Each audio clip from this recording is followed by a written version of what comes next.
That's right, we're on the road again. We'll be talking a lot today about the roads and construction. Big surprise, huh? But before we get into the presentation, I'd like to thank the audience, the chamber, for having us speak today. David St. Charles, where are you at, buddy? Come on up. Real glad you're close. Come here. Yeah. And David St. Charles is the new 2019 chairman of the chamber. And all of us would like to recognize you again in a very special way. Happy birthday to you. Happy birthday to you. Faster. Happy birthday, dear David. Happy birthday to you. I saw that on Facebook this morning. Couldn't resist. Also like to recognize all the public officials in the room today. We have several. Murray County Mayor Andy Ogles. Where's Andy? There he is in the back. New mayor. He and I just left the GM plant just a minute ago. State Senator Joey Hensley. I think Joey's in the middle somewhere. Joey, thanks. He's always a big fan of Spring Hill. Past Mayor Fairview Patty Carroll's over here. And Steve Allbrooks. Steve's in the back, I believe. And they're from the Congressman Green's office. Okay? He's hit the ground running. So proud of him. State Representative Scott Sapicki. Where's Scott? Thanks, Scott. And we were talking about roads just a minute ago. He had some new news. Alderman Bruce Hall. There's Bruce, Vice Mayor. Alderman Susan Zimick over here. Alderman Vincent Fuquay. It's one of my favorite names to say. Alderman Jeff Graves. And there's Jeff. And new Alderman, temporarily for the next 4 months, Alderman McCain. Where's Clan? Yeah. All right, and I want to say John Blanchard. Where's John? There's John in the back. John's with GM. A quick story. When my phone rings and I see John Blanchard on my phone, you're at Detroit, right? Yeah. When I see John, I know news on GM. That's who calls me about 24 hours in advance on any news from GM.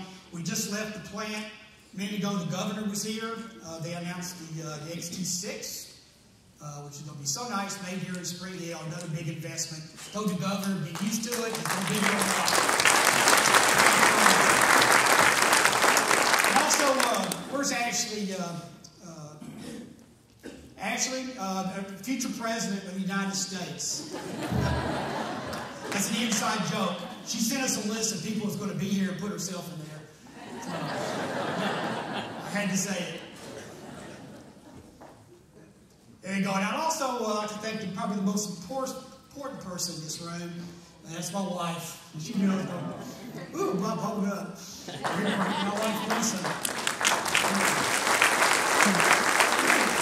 We've been married 37 years in a few weeks. Just put up with me.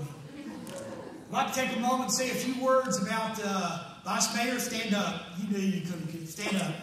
You don't have to come up. Just stand there. This is Vice Mayor Bruce Hall, if you haven't met him. He came on our board at the same time I did back in 2007. He deserves some praise after 12 years on the board of Mayor and Alderman. Bruce's Alderman seat is up for re-election. He chose not to run again. Broke my heart, and he's decided, I speak for the entire board in saying that we're going to miss him. It's been an absolute pleasure to serve along with Bruce all these years. He's been there to be the voice of reason and common sense on the board during some of the most difficult decisions we've ever made.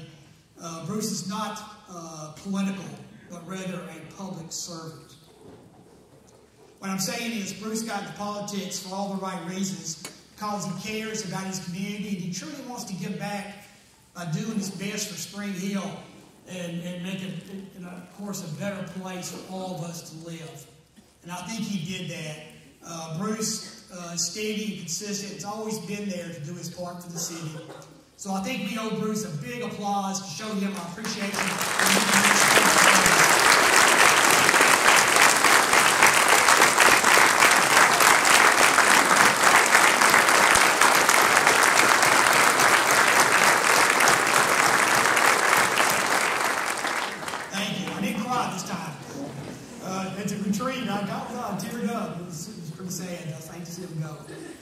spoke to you on this stage last year, we told you about how many years of transportation planning had already reached the point of action. And that several big projects would be getting underway. And that's exactly what has happened since we talked to you last year. And we asked everyone to please be patient with us. And when you're sitting in traffic, this signal-shaped stress toy that we left, that you took home last year, and we told you, it'll be worth it. Since we are now in an active construction phase on numerous projects, we held into some of that. We kept that same theme for this year's State of the City presentation. You'll see on the table in front of you is a card that you can take home with you to keep up with the status of our biggest road and capital building projects at Spring Hill. Victor, tell us a little bit about the projects we have actually under construction and those about to get underway. So I'd like you to go ahead and pick up that infographic card that's in front of you. And you kind of follow along as I'm going to run through 5 of these major projects that are actively being constructed or right now. First, we'll talk about Crossings Circle North Bridge. So you all are familiar with the crossings. You all know that there's only one way in, one way out. That's soon is going to change. The work will be starting very soon on the Crossings Circle North Bridge, which will be built through a public-private partnership over McCutcheon Creek. And it's going to give a very badly needed second entrance to the crossing. Next, we'll talk about Beechcroft Road. If you've driven out Beechcroft Road, you've seen construction. In June of 2018, we saw TDOT start construction on the first, really, of 3 phases of that project. It's the first of its State Industrial Access Program. And it's going to be widening Beechcroft Road to a 3-lane cross-section with curb and gutter on either side. And additionally, it's going to provide an overpass over the CSX Railroad, which, if any of you have been taught by the train, you understand the need for that. That's something that has been a long time need for quite a while. TDOT's also working on an extension of Saturn Parkway. This one's really exciting for us, as it will take the 4-lane Saturn Parkway, it will narrow it into 2 lanes, go through GM property, and then tie into a realigned Beechcroft Road.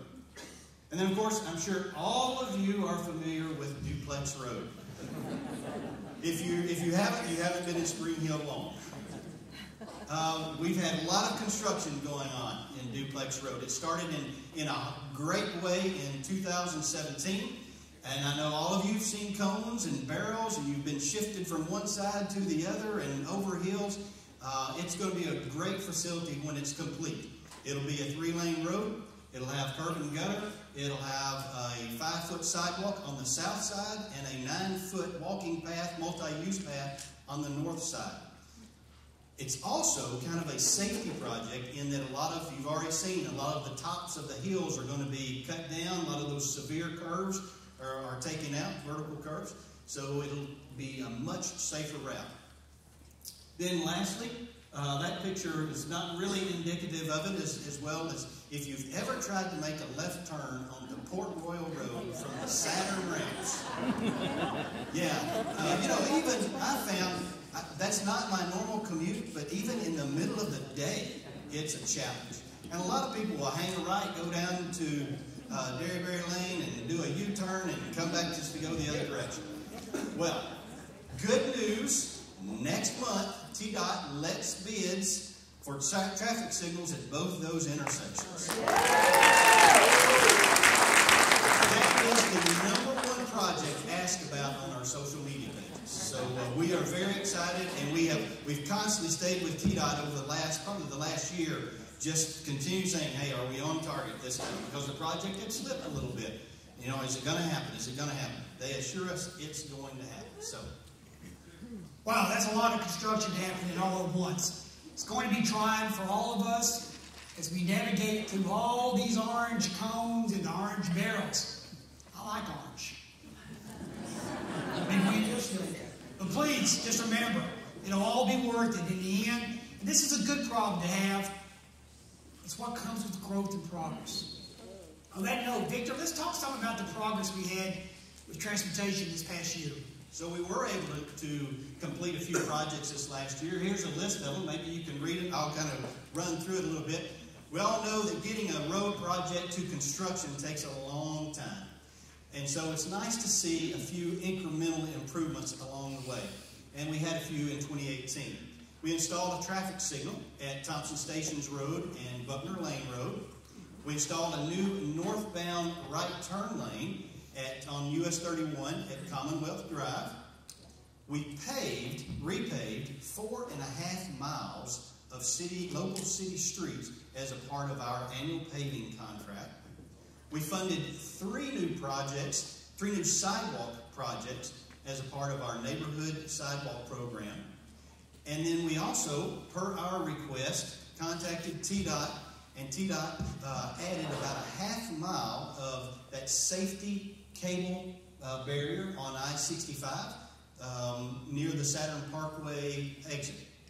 Then we also moved forward on our major thoroughfare plan.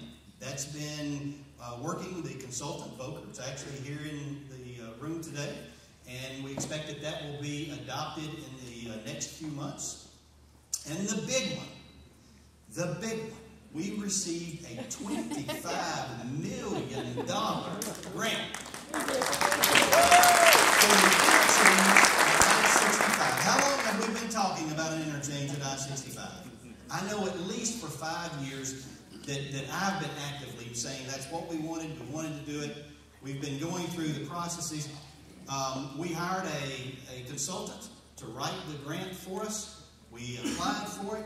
It can't be overstated how important it is for us. But we're going to talk more about that particular project a little bit later in this presentation. So we've talked a lot about transportation so far. Let's talk about some of the other notable accomplishments that we've had in 2018. Mayor? Thank you. Well, first I'll say that we saw the continuing high performance of our city employees. Everyone pitched in again to make sure that we secured some big grants. We won some nice awards. We started some new programs. And we shifted around some city departments. We have a long list here, and I won't go through all of these, but let's hit some of the high points. For one thing, we kicked off a new Cash for Trash program where citizen groups can get paid $75 a mile to pick up trash along our roadways. It also helps students and others to log volunteer hours. We formed a Spring Hill Tourism Council to help promote our city as a tourist destination, which helps bring in additional tax dollars. Spring Hill Parks and Rec won a $25,000 dog park dash grant that is going to be very helpful. And that'll be part of the dog park, bark park. It's hard to say. Our Spring Hill Water Treatment Plant won the American Water Works Association Kentucky, Tennessee, 2 states, Section Award of Excellence.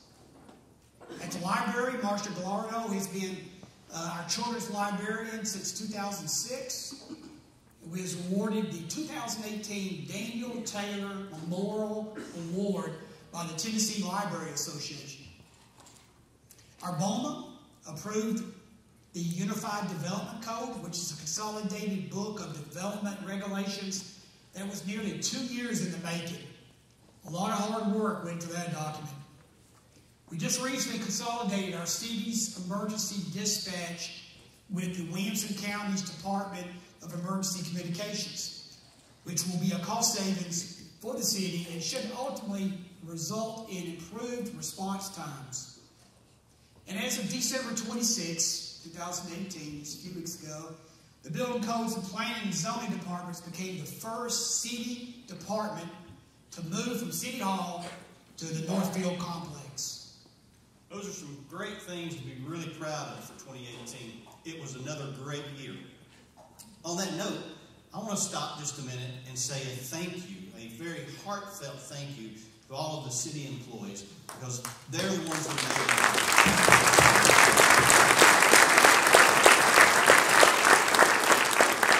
We didn't accomplish near the amount of things that the city has to do without the dedication that these city staff have. And I know we've got a few here. If y'all would just quickly stand up. We've got a few over here, and I know there was Jim Smith's here too, and he just retired in June, so thank you so very much. The chiefs in the back chose not to stand. I'm not sure why that is, but anyway. They're bashful. Spring Hill is such a fast-growing city. It's been beneficial for us to conduct our own special census about every 2 years because of the state shared revenues that we receive based on population. So we get more money from the state for every resident we count. So when we certified the results back in June, we found that our population had risen from 36,530 residents the last time we conducted a special census in 2016 to a population of 40,436, which was a staggering 10.7% increase. That's a tremendous level of growth. And based on the number of building permits and new utility hookups we experienced in 2018, we're on track to remain on the same rapid growth pattern in the coming years. Our next population count will be the 10-year federal census, which is coming up in 2020. So the census, all those counts, all those population, I've been showing you all charts for years now about how our building permits have fluctuated through time and how they continue to grow. Last year, we surprisingly, even to ourselves, we did 804 new home building permits. In 2018, we did 844. We really thought that the previous year might be that upper limit. Apparently, it was not. We've already started well for 2019, but 844 building permits for last year. Now, what that does with regard to population, as you can see, the next slide. When the next slide comes up, you see our population continues to grow. That's why we're at 40,436. Now, realize that was a population statistic that really was taken in a snapshot in February of 2018. Finally certified in July. We've now had 804 more homes that are going to be built at an average of, 3 per home. Then that's another 2,500 people that can now be added to that number today. So as it continues to grow, and then if we just ended up with moderate growth for the next few years, at maybe only 500 buildings, we'll target that we're going to be somewhere in that 50 to 60,000 by year 2030. Even all the statewide models or the metro-wide models out of Nashville show us being in that 55-plus population. So that's the target area that we're realizing we're going to have to be prepared to grow to. Right? Well, November marked the 2 years since we had the inception of the Economic Development Department for the city. In those 24 months, the department has generated or assisted 119 projects, resulting in 30 wins. That's an average of 4.95 prospective projects created per month and an average of 1.25 wins per month. Some of those notable wins include the Columns, which is a mixed-use development adjacent to the crossing. Grand Estates, it's a mixed-use development north of Lowe's. Arby's, Healthy Pets expansion. Union Sportsman's Alliance. Forcia Automotive Interior Systems. John Mayer Builders, Station Hill Office Suites. The Learning Experience Child Development Center. The successful retention of all the tenants at Northfield after the city took ownership of the building last December. It includes the movement of the Codes and Planning Department to Northfield. With our growth showing no signs of slowing down, one thing we are often criticized about are the public types of businesses that sometimes locate to Spring Hill. A new fast food restaurant will open, and droves of people will say, "Why did you bring another fast food place We have too many already.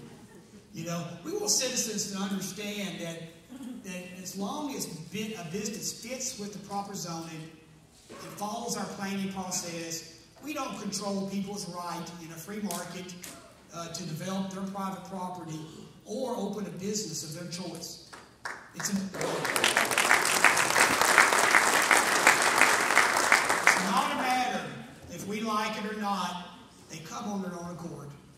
However, what we can do is try to bring businesses to Spring Hill that so many of the residents have said they wanted to actively recruit those businesses. We're trying to fill those gaps, that leakage, that is to bring in the businesses that we don't have in Spring Hill that people have to drive north or south for. So this is so we don't lose, that sales tax money to other cities. And so that our residents don't have to travel, near as much to go north or south for their shopping. We have been doing that for quite a few years with regard to recruiting retail businesses. But what we did to really take it to the next level was when we hired Casey back in 2016 as our economic development coordinator.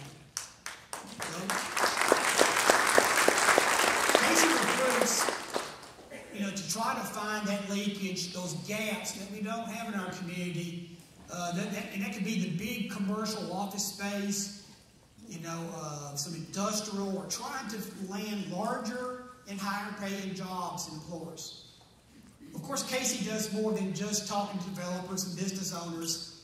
Some days she's like our city real estate agent, showing people potential properties, that could be good building sites or existing businesses or existing buildings already for reuse. She and our facility manager, Dakota Mercer, for Northfield, have been our point people when it comes to retaining and working with all of the existing lease tenants at Northfield. On other days, she's working with our planning and zoning department, attending the mini city committee meetings to represent the economic development perspective with regard to any newly proposed developments. All of this is part of a plan to try to gradually transition Spring Hill away from being a bedroom community to a city with its own good-paying jobs where people can live in the same city where they work. One of the things we will be doing to assist in this economic development effort is to rebrand the city of Spring Hill. You've probably seen some of this in the news lately. On Monday night, the BOMA approved hiring a Franklin-based marketing firm that will guide us through a place-branded initiative. A lot of times when people think of branding, they just think of a new logo. Well, we may end up with a new logo from this process, but branding is so much more than that. When we go to conferences to market our city, companies will ask us, what is Spring Hill to you? And we will begin trying to explain it and describe it, but how nice the people are and how welcoming it is. But at this point, it's very difficult to define Spring Hill. We know we've been repeatedly ranked as the 5th best place to live in Tennessee 2 years straight. We feel that Spring Hill is lacking identity, and this branding process will define our city and help us tell our story and know who we are as a city. That process will take a big part of this year, but it'll be well worth it. It also will involve a lot of input from the community, so we'll be reaching out to a lot of you this year. Knowing that place, Brandon, will better position us in the market. In the meantime, we haven't stopped working. Here's a short look into our city's economic development efforts. Our city leadership made a decision to actively be a part of the economic development of the city of Spring Hill. And we have worked hard to recruit businesses to our city and partnered with our sister economic development organizations in bringing businesses to our city. And one of the things that really kick-started in 2018 was the finalization of the acquisition of the Northfield building from South Central Tennessee Workforce Alliance. we looked at our role, because we became involved with this building in 2010, which was at the height of the recession. And it was really an effort to save the building, number one, because it was one of the largest buildings in Murray County. And folks really didn't know a lot about it, but number two, it was also to bring together a lot of our workforce development efforts. We knew that our role in it would more or less, many times I described it as just trying to keep it between the ditches to save the building. We worked with our partner General Motors. I mean, none of this would have happened without GM. But we knew that there would be a period of time that if we could keep the building and repurpose it, that another purpose would come along for it. So we were absolutely thrilled when the opportunity came up to work with the city of Spring Hill on repurposing this building and actually selling the building to Spring Hill. So Northfield is going to eventually become the new home of our library and our police department headquarters. It is going to give them so much space. They will be able to grow for years and years, and we're so grateful for that. We are going to be able to provide a 21st century library to our community who has supported our library so phenomenally since day one. Reinventing this space, redeveloping this space costs less than it does to build new and acquire land. And that saves our taxpayers money, but having this additional space allows us to use their funds to give them more, and that's the whole point. The first piece of the puzzle for this grand municipal campus has been to move our planning and codes department over to Northfield. There was a small section of the building that already was built for offices and was pretty much in good shape. We just had to do a little bit of cleaning up and a little bit of rearranging. And so we successfully moved our planning and codes departments into the Northfield building. So now it's consolidated their services, which is great. They're working side by side, which there's a lot of that happens through the planning and development process. But it's kind of put a pin in the overall vision is, yes, we've planted our flag here, this is what we're doing, and we are pressing forward. So a wonderful byproduct of that process was I met the wonderful people at Union Sportsmen's Alliance, and they were looking for their new home. And we had driven around and looked at several different pieces of land, several buildings, really trying to get in touch with what they needed for their future. And the bank building right across from Northfield that had been sitting vacant for a long time popped into my head. And so I was talking with Scott and I said, let me run you over here and show you this wonderful building. We came over here and took a look at the building, and the wheels really started turning once I started explaining what our vision was for this entire campus. We had a really great experience with the city of Spring Hill. We were headquartered in Franklin, Tennessee. The organization moved around quite a bit. We were leasing a building at the time, which was very expensive. We didn't have a permanent home. We had the need for a permanent home. We had the desire. And there is an old bank building that was the old Saturn Bank years ago, 30-year-old building. And for whatever reason, it just looked like the right place. It was the right size. It had the opportunity to have a warehouse, which we definitely needed. And it was going to be in the middle of everything Spring Hill in the future. And so that one really hit a nerve with me. I owe it to Casey for bringing it up and showing me the building. So obviously Northfield was originally the headquarters for Saturn in the early 90s and is now the home to General Motors. They no longer have use for this building, which is what started this whole story some 25, 30 years ago. And as GM has grown over the years, their suppliers have looked in our direction many times for new facilities because logistics is just so expensive. So we're grateful for that, but we've also been kind of choosy about who we went after. And this really opened the door for Forcia. They're an incredible company. They're a foreign direct investment. They're a Fortune 500, and they have over 300 facilities all over the world. They're a quality manufacturer and supplier, and I was so excited to be able to talk to them about coming to Spring Hill on a permanent basis. Our primary motivation for being in Spring Hill was the proximity to GM. We're just probably 10-minute drive, and there's a new roadway going in that will connect us even quicker to the GM plant. It's clearly a very nice community. and it's nice information and nice communities. That brings us a benefit. So overall, it's been a busy but great year for economic development in the city of Spring Hill. We are very proud of what we've been able to achieve, and it has taken an army of people. I work with some of the most amazing people I could ever have dreamed of. And we've worked hard to bring quality products to Spring Hill, not only jobs, but goods and services. We want to try to have an impact on people's everyday lives. If we provide options to where they don't have to commute if they don't want to, then we've done our job. If we provide options to where they don't have to go to a neighboring city to get what they need or what they want, then we've done our job. And that's what all of this is about. So with all those businesses that we're out there trying to attract and the investment that we've been doing in economic development, not only is it bringing those jobs, but if it's retail businesses, it's also bringing sales tax.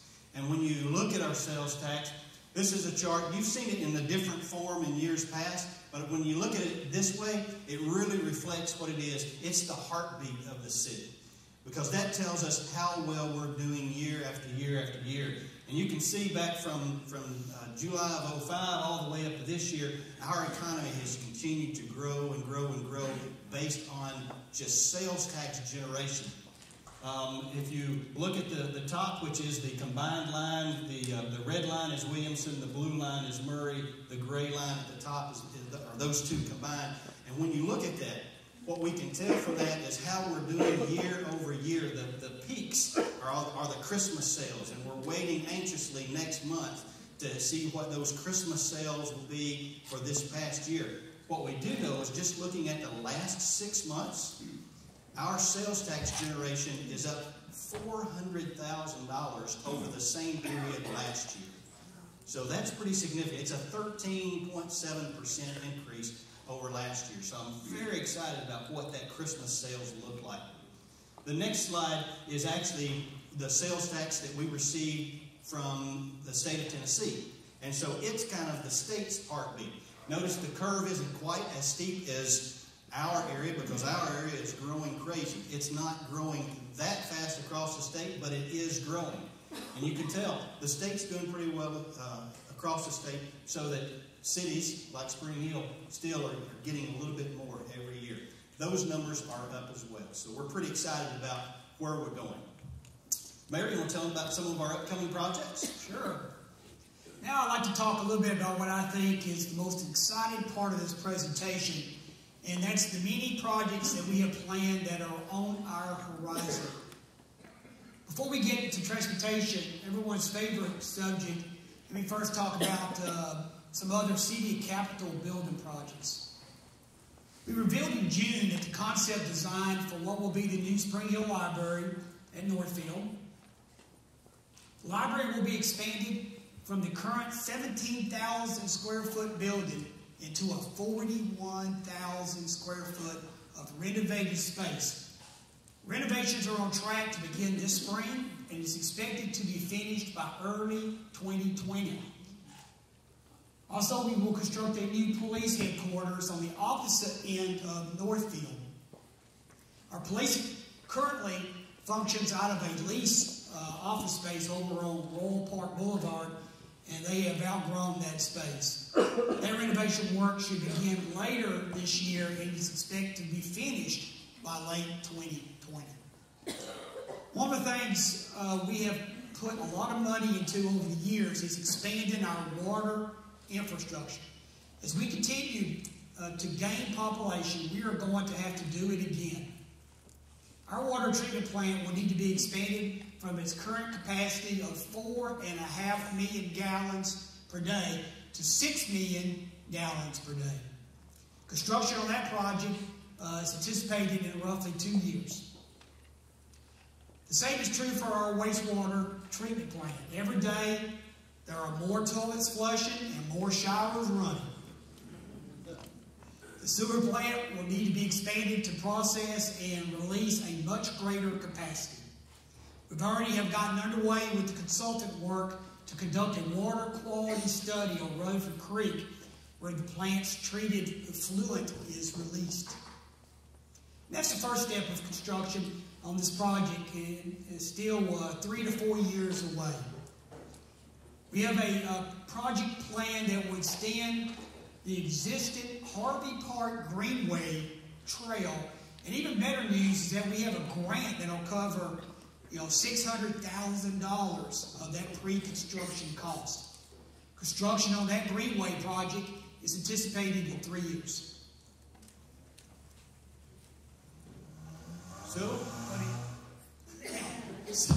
So now we're shifting into overdrive. Getting into some of those transportation projects that are coming in the very near future. Some of them are a little bit more long-term. Some of them have routes that are starting very quickly. So let's see what some of those are. I think you've probably heard us talk about the Diablo package. And we've been making incremental improvements along that. That is a series of projects along Highway 31. We've completed several by making right turn lanes. We did signal improvements. There are 2 more turn lane improvements that we're trying to get built. We're working on right-of-way acquisition right now. But one of the things that we have shifted our focus a little bit is working with TDOT to get Highway 31, that project, widened sooner than later. Now, Highway 31, you all remember the Improve Act that was last year with the state, where they passed a gas tax and said they were going to build some roads. Highway 31 is in that list. However, it wasn't in the first 3 years of that list. We wanted it to be sooner. So we have, in fact, the Board of Mayor and Aldermen passed a resolution adopting a contract Monday night. The mayor signed it, where we will be working with TDOT and getting the environmental work and the preliminary engineering completed in the next year and a half. So we're contracting like TDOT is. What we know is that TDOT then, since the work has begun, they'll start mirroring the next pieces, the final design, the right-of-way acquisition, and the construction sequentially right after that. Further down the road, we're going to be looking at Tom Lund. Tom Lund is down on the south side of Spring Hill, over off of Port Royal Road. It's a very, very narrow, it's a country road. And it'll ultimately get widened to 3 lanes as that area builds out. We're working that through a public-private partnership with developers through there. We're also working on Port Royal and Commonwealth. Ultimately, it's our design to put in a roundabout in there. If you've driven the 90-degree intersection, you know that it sometimes is hazardous. We hope to put in a roundabout that will give that a little bit more safety. It'll make traffic flow a little bit better. That interchange, that's estimated to cost, when you add the connection roads from where Buckner Road ends today all the way over to 431, all of that whole package cost about $48 million. So, we're going to have to be looking at how we find the remaining monies. And there's some paths that we can go. There's some other agencies. There's, once again, some private dollars that we expect to be able to pull into the mix. But a lot of the burden is going to end up resting on us. Mayor, you want to talk about that? I was going to comment. You see how this transitions over to me now? I'm done. Yeah. Now that we've been blessed with this $25 million grant, we have to identify how we're going to pay for the remainder. You guys have already done the math in your head. This information was presented last week at our annual BOMA retreat. Looking across all the revenue sources, we will need to increase our property taxes to fund the remaining balance. We will determine the amount during the budget discussions in the coming months. That'll be discussed probably starting in March. So just be aware of that coming. I know that none of us want to pay higher taxes, but that's only have so much revenue. We only have so much revenue to try and keep up with these needed infrastructure projects. But we all have a responsibility to pay our fair share as citizens. What's about to happen in Spring Hill the next several years is going to be exciting to watch. And we will realize it is going to be a headache with all the construction that we've got ahead of us. Last year, as I mentioned earlier, we gave out these little stress squeezies to help relax while we're making our way through all this construction. So table host, all the table hosts, if you'll grab the envelope and just send your table, you'll find this year's take-home item.